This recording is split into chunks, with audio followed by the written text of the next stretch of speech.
কিয়ামতের দিনে পাহাড় পাহাড় নেকি নিয়ে উঠবে আর পাহাড় পাহাড় গুনাহ নিয়ে উঠবে। তখন ওই লোক বলবে, আল্লাহ জীবনে এত গুনাহ করিনি, জেনা তো আমি করিনি, চুরি আমি করিনি, মাতাল আমি ছিলাম না। তখন আল্লাহ বলবে, তুমি গীবত করেছো, আমার অটোমেটিক ট্রান্সফার চলেছে, তোমার নেকি তার কাছে গেছে, তার গুনাহ তোমাকে দেওয়া হয়েছে। এই গুনাহ করনেওয়ালা বলবে, মাগো জীবনে এত নেকি করিনি, পাহাড় পাহাড় নেকি দেখছি না। আল্লাহ বলবেন, গোলাম যে তোমার গীবত করেছে তার নেকি তোমার কাছে এসেছে এবং তোমার গুনাহ তাকে ট্রান্সফার দিয়েছে। অতএব গীবত করনেওয়ালার 16 আনাই লস। গীবত করনেওয়ালার 16 আনাই লস, কোনো লাভ নাই। আবার মাঝে মাঝে বলে, ও চুরি করবে আর আমি বলতে পারবো না? হ্যাঁ, ও সত্যি সত্যি ওই গুনাহটা করেছে, তারপরে তুমি বলতে পারবে না। গুনাহ করার পর যদি কেউ পেছনে কথা বলে, ওইটার নাম গীবত, ওইটার নাম গীবত, ওইটার নাম গীবত, ওইটার নাম গীবত। কিন্তু গুনাহ করে নাই আর যদি বলে, ওইটার নাম গীবত নাই, ওইটার নাম তোহমাত, অপবাদ। অপবাদ যেটা করেনি সেটা বলা, আর এটার নাম গীবত। তাহলে গীবত আর অপবাদের পার্থক্যটা বুঝে নিলাম। আল্লাহ বলছেন, ওয়াত্তাকুল্লাহ, আল্লাহকে ভয় করো। ওয়াত্তাকুল্লাহ ইন্নাল্লাহ তাওয়াবুর রহিম, নিশ্চয় আল্লাহ বড় মেহেরবান, তওবা কবুল করনে ওয়ালা।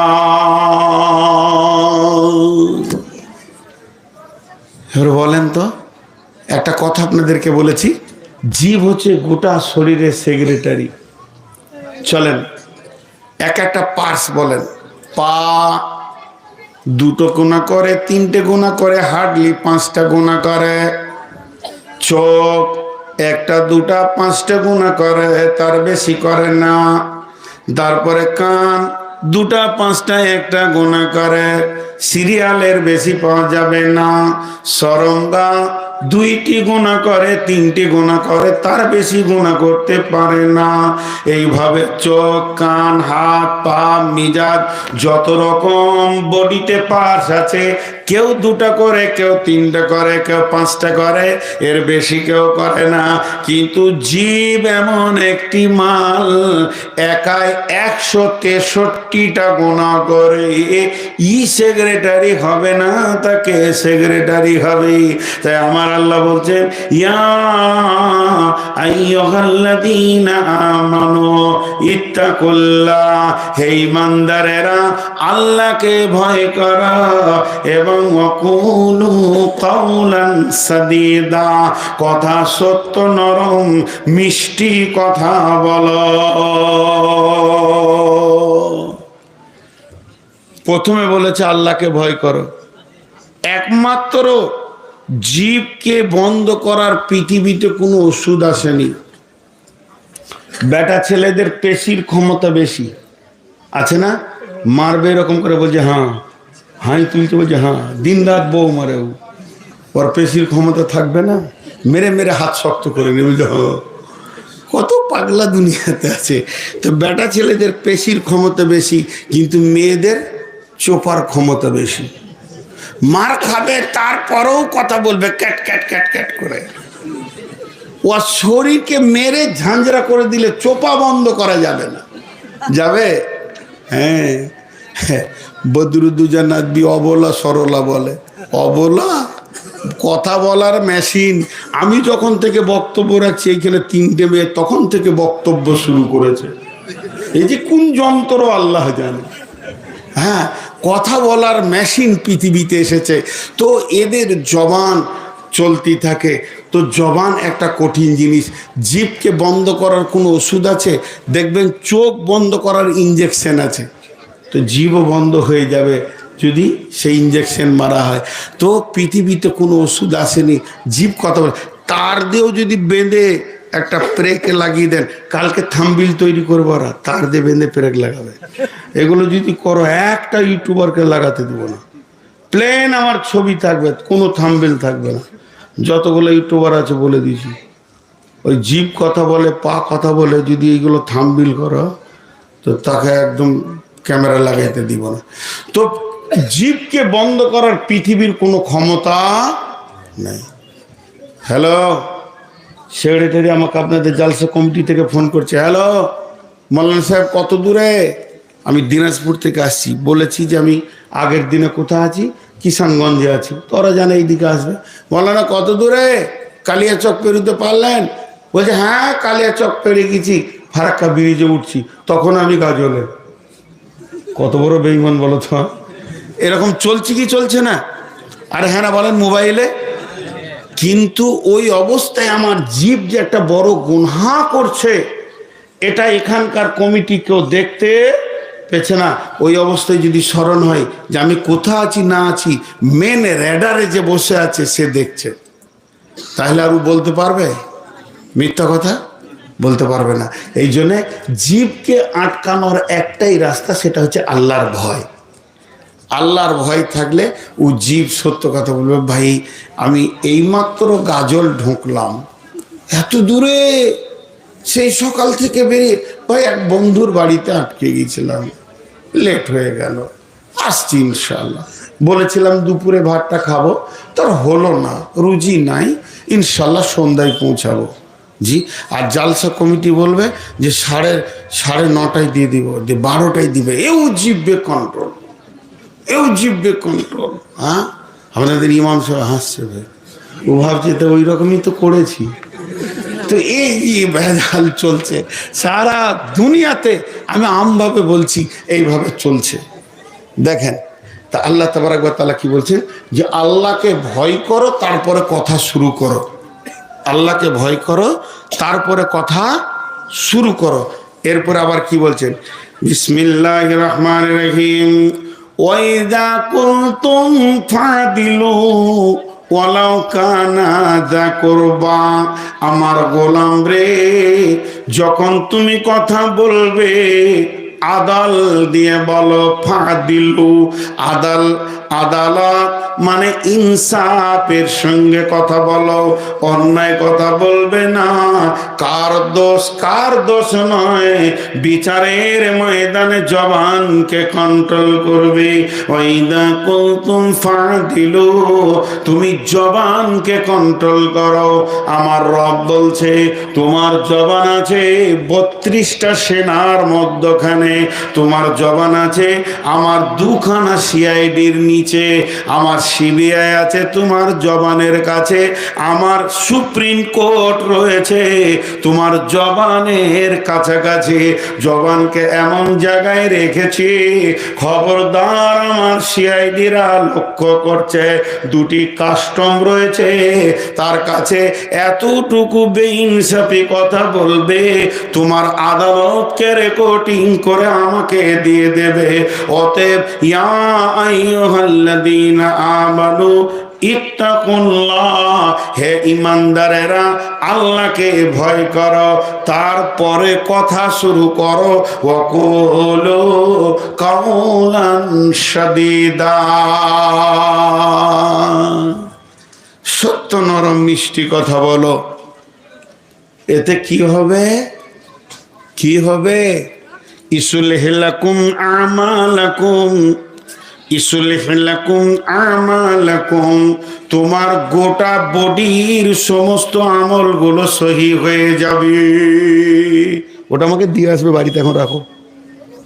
ইসলিহ লাকুম আমালাকুম, তোমার গোটা বডির আমলগুলো সহি হয়ে যাবে। জিভ কন্ট্রোল তো সব কন্ট্রোল। আমি একটা উদাহরণ কি দিই জানো? দেখবেন জন্ডিস বলে একটা রোগ আছে, আগে খুব দেখা যেত, এখন দেখা যায় না।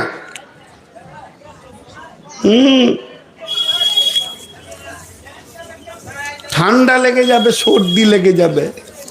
বিয়াই গাঁয়ের লোক তো, ইলামি একটা জেলা, গাঁ বলবেন না। আমি যে কথাটা আপনাদেরকে বলছি একটু ধ্যান দেন। কি হবে? তো জন্ডিস নামে একটা রোগ আগে দেখা যেত। তো ওর লক্ষণ কি ছিল?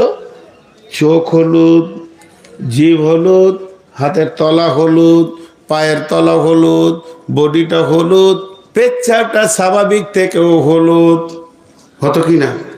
তাহলে এটা তাড়াতাড়ি সারার বুদ্ধি কি ছিল? সাদা ভালো বেলকো রং নিয়ে এসে মেরে দেন। রং মেরে দিলে সব সাদা হয়ে যাবে? জি না। ডাক্তারের কাছে গেলে ডাক্তার বলতো তোমার পাকস্থলিতে জন্ডিস নামে একটা জীবাণু আক্রান্ত করেছে তোমাকে, ওটাকে মারতে হবে। ওকে মারতে গেলে সময় লাগবে 1 মাস 1.5 মাস। ইঞ্জেকশন দিত, ওষুধ দিত, পাকস্থলিতে আস্তে আস্তে পোকাগুলি মরে যেত।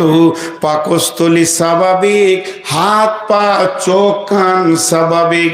চোখের ওষুধ দিত না, কানের ওষুধ দিত না, পেচ্ছাপের ওষুধ দিত না, দিত না হাত পায়ের ওষুধ, দিত পাকস্থলীকে। আর বডিটা আস্তে আস্তে ক্লিয়ার হয়ে যেত। তেমনি একটা লোকের হাত পা চোখ কান যতগুলি বেলাইনে চলছে, তো জানতে হবে ওর জীব আছে বেকন্ট্রোল। জীব যদি কন্ট্রোল হয়ে যায়, জীব যদি সত্য কথা বলে, জীব যদি গান না বলে, জীব যদি মিথ্যা সাক্ষী না দেয়, জীব যদি খিস্তি না করে, তাহলে আস্তে আস্তে সমস্ত বডির আমলগুলো সহি হয়ে যাবে। কারণ বডির যে সেক্রেটারি, সে আল্লাহর ভয়ে দাঁড়িয়ে গেছে। তো গোটা বডিটা আল্লাহর ভয়ে দাঁড়িয়ে যাবে। কে বললেন না? আল্লাহ। ইসলিহ লাকুম আমালাকুম। আর দ্বিতীয় লাভ কি হবে? ওয়াগফির লাকুম যুনুবাকুম। এবং আমার রব তোমার জীবনের গুনাহগুলি মাফ করে দেবে। আর কি হবে? ওয়ামা ইউতিল্লাহ ওয়া রাসূলাহু। এরপরে আল্লাহ এবং রসুলকে ফলো করে যে চলবে, আল্লাহর হুকুম মেনে নেবে, রসুলকে যে মেতাত করবে, আমার আল্লাহ নিজে বলছেন ফাকাদ ফাজা ফাউজান আযীমা। সব থেকে বড় সে কামিয়াব হয়ে যাবে। কিয়ামতের মাঠে হাসতে হাসতে জান্নাতে যাবে। তাহলে জীবকে দিয়ে শুরু হলো, বডিকে কন্ট্রোল করার জন্য কাকে দিয়ে শুরু হলো? জীবকে দিয়ে। কিন্তু আমাদের জীবই বেকন্ট্রোল। সারা জীবনে মানুষ করকম কথা বলে। এতটি লোক মুখ খুলে না। সারা জীবনে মানুষ করকম কথা বলে? 4। জোরে বলেন, কয় রকম? 4। এগুলো খুব তথ্যবহুল কথা। সারা জীবনে মানুষ করকম কথা বলে?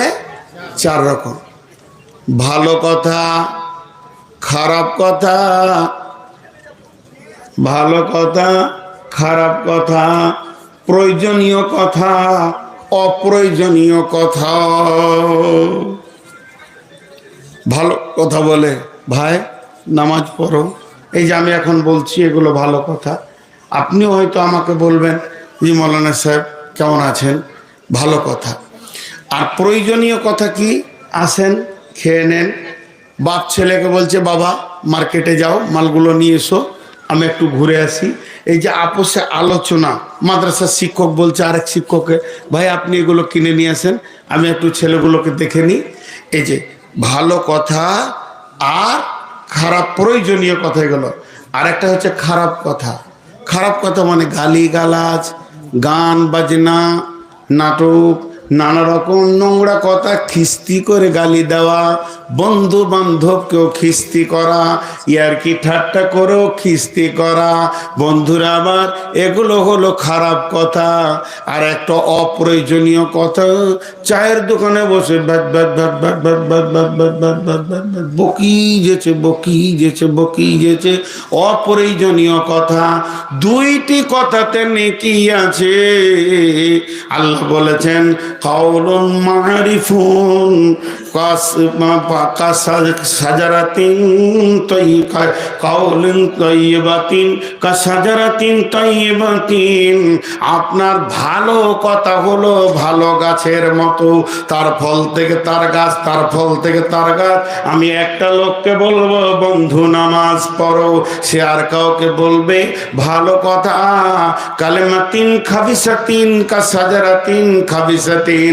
আর নোংরা কথা হলো নোংরা গাছের মতো, নিম গাছের আঁটি থেকে নিমই হবে, কিন্তু মিষ্টি ফলের গাছ থেকে মিষ্টি হবে। তো আল্লাহ তাবারাক ওয়া তাআলা বলছেন যে দুইটি কথার মধ্যে নেকি রয়েছে।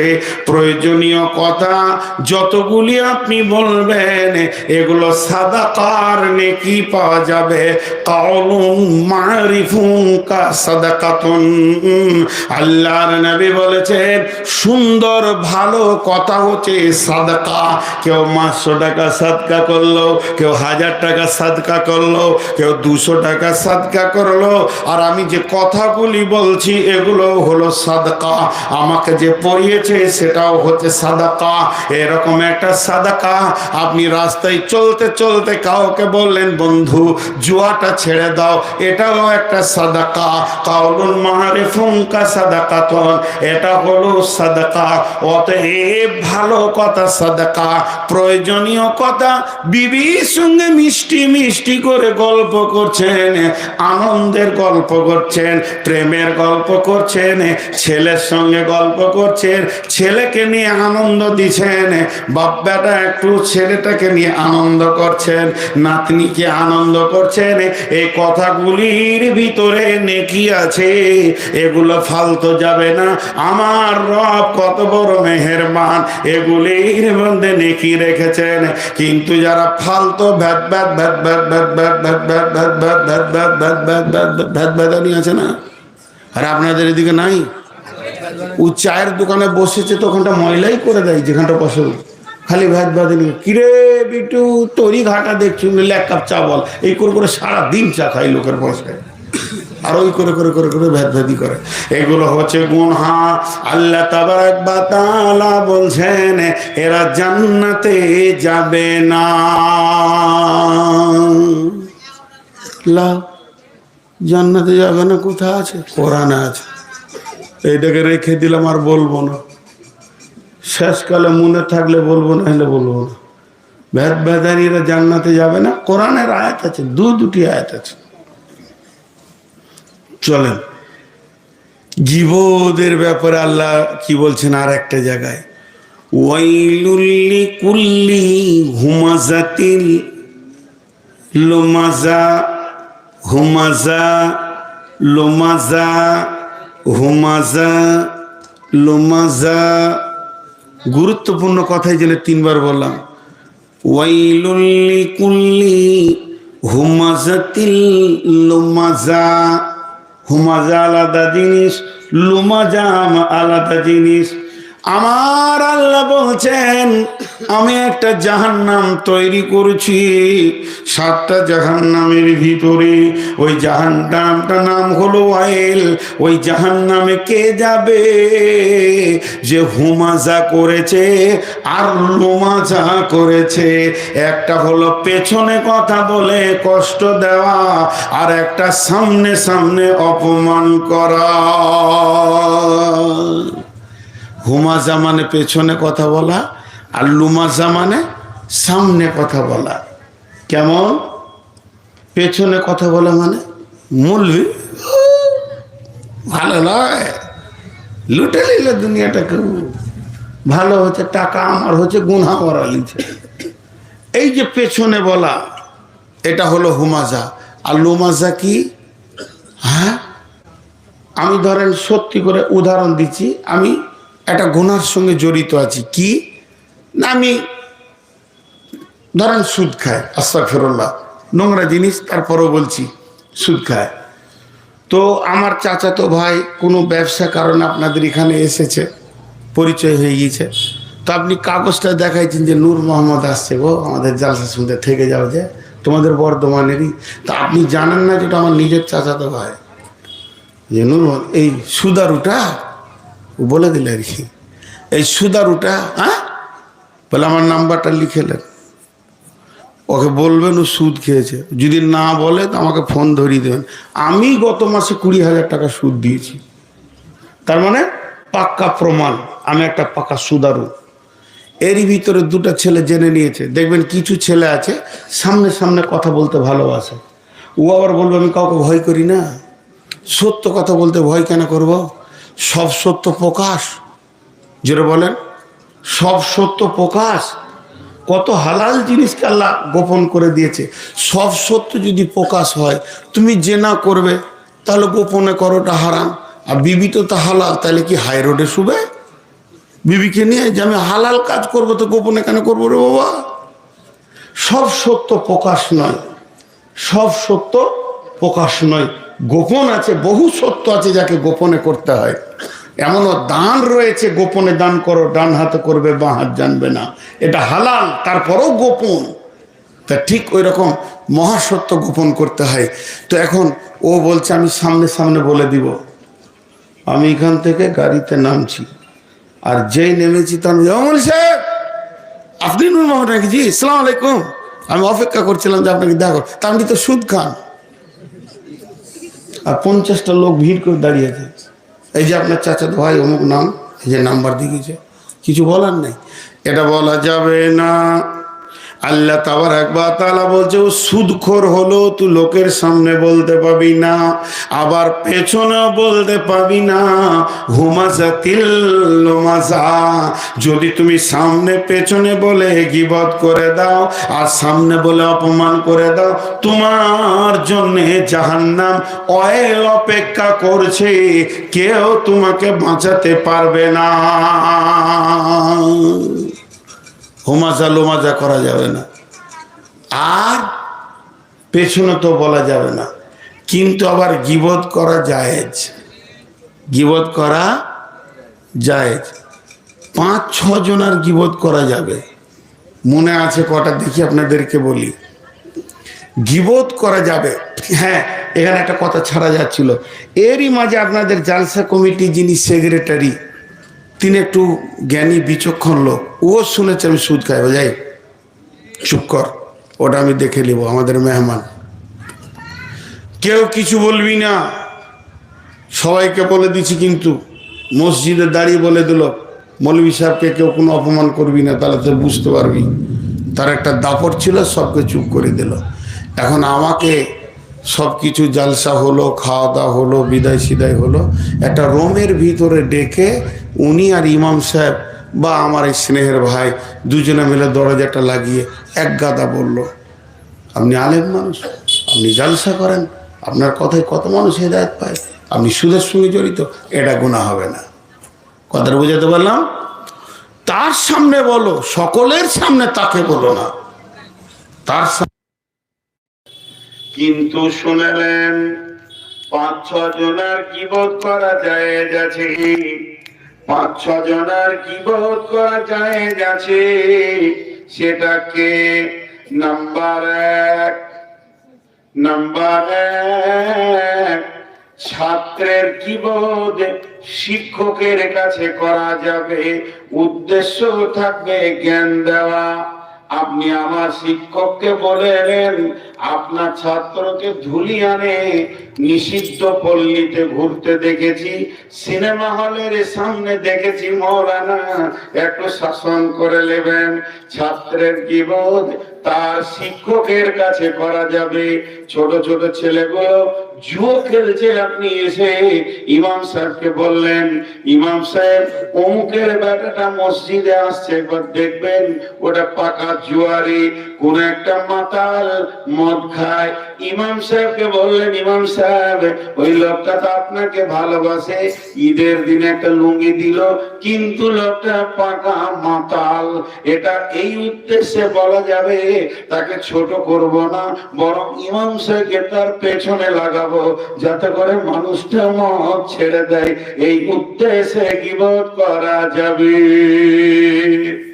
নাম্বার 2, ছেলের গীবত তার মা বাপের কাছে করা যাবে। ভাই, তোমার মেয়েটাকে ছেলেটাকে স্কুল যাওয়ার সময় নোংরা ছেলে মেয়ের সঙ্গে দেখেছি, একটু শাসন করে নিও, তাদের চলাফেরা নষ্ট হয়ে গেছে, একটু চিন্তা চেতনায় ফিরে আসো। ছেলে মেয়ের গীবত তার মা বাপের কাছে করা যাবে।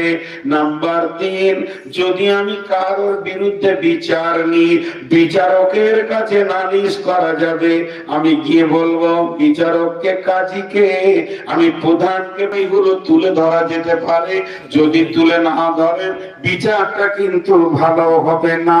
বিশ্ব নবীর কাছে একজন মেয়ে এসে তার স্বামীর বিরুদ্ধে কথা বললেন, সেটা তো গীবত হলো না, অতএব বিচারকের কাছে তোলা যাবে। 4 নম্বরে, আমি ব্যাগটা নিয়ে বেরিয়ে যাচ্ছি, গাড়ির সামনে দাঁড়িয়ে গেলেন, যে নাম করে বলছেন গরুর হাট পার হলেই ওখানে খবির আর কালু ডাকাত বসে আছে, দিন রাত মানুষকে খুন করছে, লুটে নিচ্ছে। মৌলভী সাহেব রাত্রি বেলায় যাবেন না, এ কথা বলা যাবে। 5 নম্বর গীবত করা যাবে, আমি আমার মেয়ের, আমার বোনের বিয়ে দেওয়ার জন্য আপনার গ্রামে একটা ছেলেকে চয়েস করেছি, আমার মেয়েটা হাফিজা, আমার বোনটা আলিম, কিন্তু আপনি ডেকে বললেন ওই বংশে, আপনার বংশের মানুষের বিয়ে দেওয়া যাবে না, কারণ ছেলেটা মাতাল। এত আল্লাহওয়ালি মেয়ে এক মাতালের পাল্লায় পড়ে যাবে, কিংবা ভালো আলিম একটা বেশ্যা মেয়ে রান্ডির পাল্লায় পড়ে যাবে।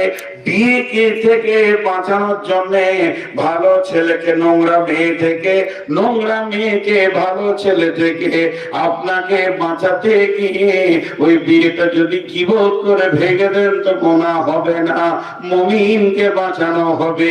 অতএব বেশ কিছু গীবত আছে যেগুলো করা যাবে, এর ভিতরে কোনো গুনাহ হবে না। গীবতের ডেফিনেশন হচ্ছে মানুষকে মানুষের কাছে ছোট করা। ছোট করা যদি উদ্দেশ্য থাকে গীবত হয়ে যাবে, আর সাবধান করা যদি উদ্দেশ্য থাকে গীবত হবে না। কথাটা বোঝাতে পারলাম? একই জিনিস, একই কথা, খালি নিয়তটা চেঞ্জ করেলেন। আমার নিয়ত, ওকে আমি সাবধান করছি। ছোট ভাইটা মাতাল হয়ে গেছে, বড় ভাইকে ডেকে ফিস ফিস করে বলছি, খুব মাতাল, যখন তখন মদ খেয়েছে, ঘুরছে, দেখবি দুটো থাপ্পড় টাপ্পড় দিগা, ওই যে নোংরা হয়ে গেছে। এটাতে গীবত হবে না, বরং কাউলুন মারিফুন হবে। এটা হেদায়েতের নেকি পাবেন আপনি। কিন্তু হো হো করে হাসছে আর বলছে, ও বলিস না, বাস, মানে আনন্দ নিচ্ছে আর তাকে সমাজে ছোট করছে। এটাই হলো গীবতের ডেফিনেশন, কাউকে ছোট করা। কথাটা বুঝাতে পারলাম? এখন হ্যাঁ না বলছে, একটু বুঝে হ্যাঁ না বলেন দুটা কথা। আল্লাহ তাবারক ওয়া তাআলা বলছেন, এই গুনাহগুলি টোটাল লোকগুলি কোথায় থাকবে? কাল্লা লায়ুমবাদান্না ফিল হুতামা, কাল্লা লায়ুমবাদান্না ফিল হুতামা ওয়া মা আদরাকা মাল হুতামা নারুল্লাহিল মুকাদা আল্লাতী তাত্তালিউ আলাল আফইদা ইন্নাহা আলাইহিম মুসাদা ফি আমাদিন মুমাদ্দাদা। হ্যাঁ, আরেকটা কথা বলতে ভুলে গেলাম, 6টা ছিল 5টা বলে এটা ভুলে গেছিলাম, মনে পড়লো, আলহামদুলিল্লাহ আল্লাহ মনে করে দিলেন। পার্টির নেতাদের গীবত করা যাবে। কেন যাবে? হাসছেন কেন? যে আমার গায়ের আমির নেতা, যাকে আমরা ব্যালট দিয়েছি, আমি ব্যালট দিয়েছি, ভালো মনে করে সে কাজ করছে না, তখন আমরা পাড়াতে বসে আলোচনা করছি ভুল হয়ে গেছে, চয়েস ভুল হয়ে গেছে, চোর লুটে নিল, রাস্তাঘাট ঠিক হয়নি, বিদ্যুৎ আসছে না, পরিষেবা পাচ্ছি না, চেঞ্জ করতে হবে। তো চেঞ্জ করতে গেলে তো আলোচনায় বসতেই হবে, তাকে নিয়ে বসা যাবে? জি না। এর জন্য আমার ব্যালটে যে জায়গা পেয়েছে ওই লোকটার বিরুদ্ধে কথা বলা যাবে। হযরতে উমারের বিরুদ্ধে একটা বুড়ি মেয়ে কথা বলেছিল, কিন্তু গুনাহ হবে না। বুড়ি মেয়ে কেউ নাই, ও রাস্তায় ভ্যাট ভ্যাট করে বকতে বকতে গেছে, আর ওই দিক থেকে হযরত উমর আসছে, আর ও কি বলছে, সবগুলোই খালি বদদুয়া দিচ্ছে, আল্লাহকে ধ্বংস করুক, আল্লাহকে গদি থেকে নামিয়ে দেখ, আল্লাহকে বেজ্জতি করুক, আল্লাহ যেন কার আমিন না রাখে। ও একদম বদমাশ। হযরত উমর বলছে কি হলো মা?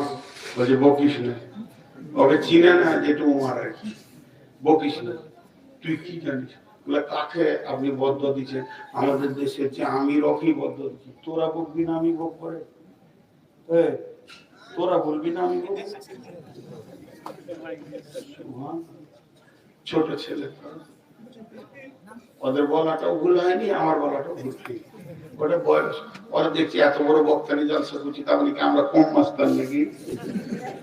মনে মনে সব 62 বয়স বাড়ছে, বস বাপ আর কটা মিনিট। তো ওই বুড়ি মেয়েটা আর বকতে বকতে এসে হযরত উমর বলছে কি হলো মা? বলে বকবি না। কাকে বদদুয়া দিচ্ছেন? উমরকে দিছি। উমরকে রেগে বলছে কেন? আমি বিধবা, আমার স্বামী নাই, ছেলে নাই, মেয়ে নাই, জীর্ণ কুটিরে আমি একা বাস করি, 3 দিন আমার ভাতা পৌঁছায়নি, আমি 3 দিন না খেয়ে পড়ে আছি, আমি বদদুয়া দিব আর আমি তার বিরুদ্ধে কথা বলবো না তো কে বলবে? হযরত তোমার পকেটে হাত ভরে কয়েকটি দেনার আশরফিকে বের করে বুড়ির হাতে দিয়ে বলছেন মা উমরকে মাফ করে দেন, আপনি জানেন না খবর, বিদেশে যুদ্ধ চলছে, ভয়ানক যুদ্ধের মহড়ার কারণে আমিরুল মুমিনিন মক্কার গদি, মদিনার গদি ছেড়ে দিয়ে স্বয়ং জিহাদের ময়দানে কমান্ডারি করছিলেন। এর জন্য 3 দিন বিধবা এতিমদের খবর নিতে পারেনি। তবে আজকে এসেছে, সকলের খাবার বাড়ি বাড়ি পৌঁছে যাবে। তখন হাতটা ধরে এমনি করে দেখে বলছে বাবা তুমি যখন বলছো কিছু দেনার দিয়েছো, আমি ওমারকে কিয়ামত পর্যন্ত মাফ করে দিলাম। হযরত উমর আশ্বস্তের শ্বাস ফেললেন এবং খুশিতে কেঁদে ফেললেন। এরপর বুড়িটা দুবাই গিয়ে গেল, আবার উমর গিয়ে গেছে, পেছন থেকে ডেকে বলছে বেটা শোন, আমার মনের আর একটা কথা রয়েছে। বলে কি? এখন যে আমির আছে, যে গদিতে আছে, আমি আবার বদদুয়া করছি, আল্লাহ তাকে ধ্বংস করে দিয়ে গদি থেকে নামিয়ে দেখ, আর তোর মতো আদর্শবানকে ওখানে বসিয়ে দে। হযরত তোমার চোখের পানি ছেড়ে দিয়ে বলছে বুড়িমা, এরপরে যখন আপনি আপনার ভাতা আনতে যাবেন তখন দেখবেন এই খাকসার নালায় মদিনার গদির একটা গোলামের কাজ করছি। নেতা কেমন ছিল? আর আমাদের এখনকার নেতা উমরের থেকেও ভালো। খালি বলছে একটা সই করে দে খালা, বলছে কিছুই জানে না।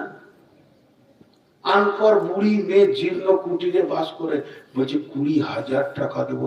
হ্যাঁ বাপ 20,000 কুড়িতে হয়? আগেকার বুড়ি মেয়ে তো বলছে 20 গুনতে গুনতে তুমি বুড়ি, তোমার মা বুড়ি হয়ে যাবে, খালি সই করে দাও। সই করে নিয়ে ইন্দ্রাবাসের ঘর 2.5 লক্ষ টাকা মেরে দিলে। কথা চোর, এর বিরুদ্ধে যদি কথা না বলেন তো বলবেন কার সঙ্গে? শেখ সাদির একটা কথা, এক বাদশা বসে বসে গদিতে দেশ চালাইছে, এমনি করে গোটা দেশ, দিল্লি থেকে একদম চালাইছে ত্রিপুরা, জাপান বর্ডার পর্যন্ত দিকে, কাশ্মীর পর্যন্ত দিকে, কেরল, দক্ষিণ ভারত পর্যন্ত বসে বসে চালাচ্ছে। একজন উঠ হারিয়ে গেছে, কথাগুলো শুনে হাসি লাগে। উঠ হারিয়ে গেছে, উঠ খুঁজতে খুঁজতে ক্লান্ত, বাচ্চাকে বলছে তাড়াতাড়ি উঠেন তো, তাড়াতাড়ি উঠেন। কি হয়েছে? আমার উঠ হারিয়ে গেছে, উঠটা একবার খুঁজে এলি। পাগলা না গেলে তুই? বলে কেন? উঠ হারিয়ে গেছে তো উঠ খুঁজতে হবে, মাঠে মাঠে, বাগানে বাগানে, জঙ্গলে জঙ্গলে, মাঠে ঘাটে খুঁজে বেড়াতে হবে। বলছে না, আপনি উঠেন। আপনি যখন এই গদিতে বসে গোটা ইন্ডিয়া দেখতে পেলেন, আমি উঠতে দেখতে অন্য কোথাও আছে? হ্যাঁ, আমি খালি একবার বসে যাবো, উঠটা কোথায় আছে দেখে নেবো, ঝামেলা মিটে গেছে। আপনি তাতে উঠে একবার আমার খালি বসতে দেন। বলছি এখান থেকে উঠ খোঁজা যাবে না। তখন বলছে হতভাগা, এক জায়গায় বসে রাজ্য চালানো যাবে না। উমারের মতো দরজায় দরজায় চুলাতে হাত দিয়ে দেখতে হবে এর বাড়িতে ভাত হয়েছে কি হয়নি। গভীর রাত্রি উমার মানুষের দরজায় দরজায় যেত। মানুষ জানে যে উমার চাবুক মেরে মানুষকে শাসন করেছে, কিন্তু উমারের মহব্বতের খবর কেউ জানে না। নগর ভ্রমণে বাহিরিয়া তুমি দেখিতে পাইলে দূরে মায়ের ঘেরিয়া খুদা তুর দুটি শিশু সকরুণ সুরে কাঁদিতেছে, আর দুকিনি মাতা ছেলের ভোলাতে হায়। উনুনে শূন্য হাড়ি চড়াইয়া আকুলে চায়। দেখিতে দেখিতে গেলে গেলে তুমি মদিনাতে, বাইতুল মাল হতে ঘি তো আটা লই নিজে হাতে। বলিলে বন্ধু চাপাইয়া দাও আমার পিঠের পরে, আমি সব কিছু বয়ে লয়ে যাব হাই দুঃখিনী মায়ের ঘরে। কতজনে এসে আপনি চাইলে বহিতে তোমার বোঝা, বলিলে বন্ধু আমার এবার আমি বহিব সোজা। রোজ কিয়ামতে কে বহিবে বলো আমার বাপের ভার, মম অপরাধে খোদা তুর দুটি শিশু কাঁদিতেছে আজি তার। প্রাশ্চিত্য করিব নিশিত রাতে, খাদ্যের বোঝা মাথায় লইয়া দুঃখিনীর আঙ্গিনাতে। আল্লাহ হযরত উমর দূরে দেখছে একটা মেয়ে লকড়ি দিয়ে হাঁড়িতে জাল ফেলছে। জিজ্ঞেস করলো মা হাঁড়িতে কি আছে? কিছুই নাই, পানি আর পাথর দিয়ে আমি ফোটাচ্ছি। বলে তবে কেন ফোটাচ্ছ? বলে ছেলেগুলো কাঁদতে কাঁদতে আমার হাড়কে জ্বলিয়ে দিয়েছে, ওদেরকে সান্ত্বনা দিচ্ছি বাবা, খাবার হলে তোমরা খাবে। এই অপেক্ষা করতে করতে ঘুমিয়ে গেলে অন্তত আমি কিছুক্ষণ হাঁপছের হারে বাতাস পাবো। এই দৃশ্য দেখিয়া উমার বাইতুল মালের চাবিটা খুলে মালকে রেডি করে মাথায় নিতে যাচ্ছে। উমারকে যেটা রাজ্য থেকে গোলাম দেওয়া হয়েছিল, আসলামা বলছে আমিরুল মুমিনিন আপনি মাথায় নিবেন কেন? এটা আমার মাথায় চাপিয়ে দেন। বলছে আসলামা ওই যে বাচ্চাগুলি খেতে পাইনি, এ ব্যাপারে তোকে কিয়ামতের মাঠে প্রশ্ন হবে না, প্রশ্নটা আমি উমারকে করা হবে। অতএব মালটা যদি মাথায় করে নিয়ে যায় আর ওই গোনাটা আল্লাহ যদি আমাকে মাফ করে দেয়। আসলামা বলছে উমার নিজের হাতে চাল দিল আর ফুঁক দিয়েছে, আমি দেখেছি উমারের দাড়ির ফাঁক দিয়ে ধোঁয়া বের হয়ে এসেছে। এরপরে তাদেরকে খেজুর আর আটা দিয়ে হালুয়া বানিয়ে দিল, রুটি বানিয়ে দিল। হাজরাতে উমার কিছু দূর আঁধারে হেঁটে আসার পর বলছে আসলামা একটু দাঁড়াও। যখন আসলামা দাঁড়ালো তখন ছেলেগুলো রুটি নিয়ে ছেঁড়াছিড়ি করছে। উমার অঝর নয়নে কাঁদতে শুরু করলেন। আসলামা বলতেন আমিরুল মুমিনিন আপনি ওদের খুশি দেখে কাঁদছেন কেন? বলে ওরা ক্ষুধার্ত ছিল তখন কেন কাঁদননি? বলে আমি কাঁদি না, এরা আসলামা ওদের মুখের হাসি আমার হৃদয়কে ঠান্ডা করে দিয়েছে, এর জন্য এটা আমার আবেগের অশ্রু বের হচ্ছে। এটা কোন নেতা? এটা কোন নেতা? এর জন্য নেতাদের গীবত করা যাবে। এদের যা চরিত্র বর্তমান নেতাদের, ভোটের আগে বাবু বাবু আর ভোট হয়ে গেলে তখন ওকে দেখে কে? ওর দরজায় 40 বার গিয়ে খোঁজ পাওয়া যাবে না। তো এই চরিত্রহীন নেতাদের ব্যাপারে গীবত করা যাবে। টোটাল বক্তব্যটা যে ছিল গীবতের উপরে, জীবের উপরে। তো আমরা জীবকে কন্ট্রোল করব। আমরা জীবকে যদি কন্ট্রোল করতে পারি তো সব কন্ট্রোল হয়ে যাবে। আর জীব যদি বেকন্ট্রোল হয়ে যায় কোন জিনিস আর কন্ট্রোলের ভিতরে থাকবে না। দেহে যত অঙ্গ গোনা করে জীবের ঢিলামির জন্য অঙ্গ গোনা করে। আর জীব যখন সক্রিয় হয়ে যাব, হে মা, ওরে আমার বোন, ওরে আমার বেটি, জীবকে আগে রেডি করি, জীবকে আগে ঠিক করে নি। জীব যদি ঠিক হয়ে যায় সব ঠিক হয়ে যাবে। হ্যাঁ, আজকে আমরা শেষ। আল্লাহ বলছে যারা জীবকে বেকন্ট্রোল করে, চারটা গুনাহ গুনে বলে দিচ্ছি। সামনে মানুষকে অপমান করে, পেছনে গীবত করে, মালকে গুনে গুনে জমা করে, আর মনে করে যে আমার মাল আমার সঙ্গী থেকে যাবে। গুনাহ চারটা দেখে নেন। আরেকবার গুনে দিচ্ছি। সামনে সামনে মানুষকে অপমান করে, পেছনে যে গীবত করে মানে কষ্ট দেয়, আর মালকে গুনে গুনে রাখে, আর ওর ধারণা আমার মাল আমার চিরসঙ্গী। আল্লাহ বলছেন কাল্লালায়ুম বাদান্না ফিল হুতামা, কখনোই নয় তোদেরকে হুতামাতে ঢুকতে হবে। ওমা আদরাকা মাল হুতামা, নবী হে তোমাকে কে জানালো হুতামাটা কি? হুতামাটা কি? নারুল্লাহিল মুকাদা, এটা পেট্রোলের আগুন, এটা ডিজেলের আগুন, এটা কাঠের আগুন, এটা কয়লার আগুন, এটা বিদ্যুতের আগুন। আর আমার আল্লাহ বলছেন হুতামাটা হচ্ছে আল্লাহর হুকুমের প্রচলিত আগুন। সে আগুনটা কমন, আল্লাহ বলবে ধর, লেপে ধরে লেবে, আল্লাহ বলবে ছাড়, তবেই ছাড়বে। আল্লাহ বলবে আরো পার বাড়াতে, আরো বাড়বে। আর ওই আগুনটা কেমন? যদি আমার গায়ে বিদ্যুতের তার দেওয়া হয়, যেখানে টাচ করবেন বিদ্যুৎ পাবেন। বিদ্যুৎ এমন একটা জিনিস, রন্ধে রন্ধে, হাড়ে হাড়ে, মজ্জার ভিতরে, রক্তের ভিতরে, হাড়ে আর মাংসের যে পেশিগুলো আছে, কোষগুলো আছে, এর ভিতরে ভিতরে যেমন চলে যায়।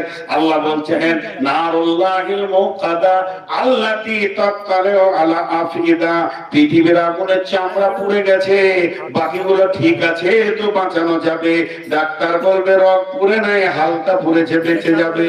কিন্তু আমার আল্লাহ বলছেন ওই আগুনটা তোমার রন্ধে রন্ধে চলবে, তোমার মজ্জাতে যাবে, হাড়ে যাবে, কলিজা চলবে, ফ্যাপসার ভিতরে চলবে। কান দিয়ে আগুন, নাক দিয়ে আগুন, শ্বাস নিবে আগুন, শ্বাস ফেলবে আগুন। পৃথিবীর আগুন থেকে 69 গুণ, 70 গুণ বেশি সেই আগুনটা।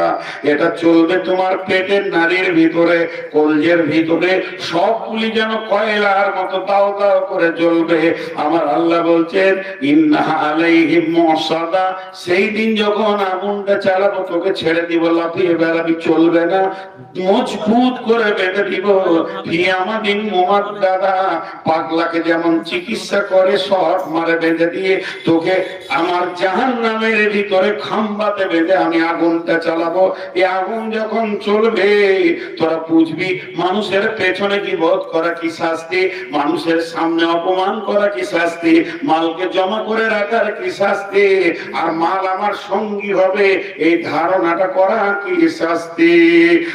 সেকেন্ডার বাসা মরিবার কালে এই ওসিয়ত করেন ওয়ারিস সকলে, মরিলে আমার তরে শোনো বারে বার, কাফনের সাথে হাত বেদনা আমার, সকলিতে মিলে চুলে খাটিলিতে করে, দুই হাতে ঝুলাইয়া লইয়া যাইও মোরে। এই হাল দেখে মোর যত মাখলুকাত আফসোস করিবে আর কহিবে এবার, সাত মুলুকের সেকেন্ডারও ছিল, সকলে থাকিল আজ খালি হাতে গেল। হে মানুষ, একটা জায়গায় যদি কেউ প্রেম করতে পারে, ওই প্রেমটা মিথ্যা হবে না।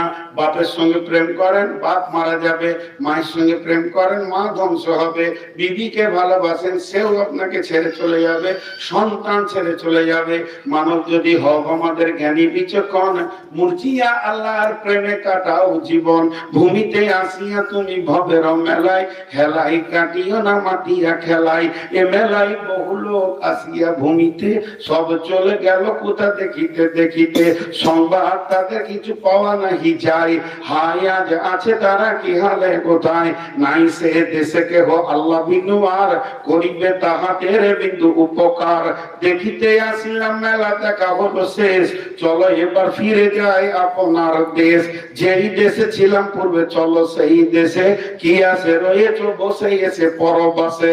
মাতা পিতা ভাই বন্ধু আত্মীয় স্বজন, ক্রমে সেই দেশে সব করিল গমন। তোমারও আগমন কাল হয়ে উপস্থিত, সম্বল সংগ্রহণ করো করো যে কিঞ্চিত। ধন ধন করিও না ধন উপার্জন, মরিলে তোমার সঙ্গে যাবে না কো ধন। ধন জন উপার্জন না রহে কাহার, আনিত ভাবে এই নিত ব্যবহার। ধন জন উপার্জন না রহে কাহার, অপরে তোমার মালে ওরা ব্যবহার। ধন ধন করিও না ধন উপার্জন, আজকে মরিলে ধন কালকে হইবে বন্টন। আপনাদের কাছে আমি একটা ভিক্ষা চাইছি, ভাষাটা ভিক্ষা বলেছি। সব বাড়ির কাছে নারী পুরুষ শিশু বৃদ্ধ 7 মিনিট ভিক্ষা চাইছি, চেয়ার ছেড়ে উঠবেন না, যত কষ্ট হোক। পৌরা 1টা বাজবে, আমি নিজে বলবো দোয়া করে যে আজকের সমাপ্তি।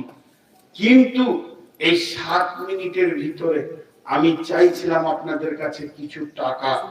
জি, ইমাম সাহেব লিখেছে যে নিচের বারান্দা যে রয়েছে সেটাতে মার্বেল দরকার, বাইরে প্লাস্টার বাকি,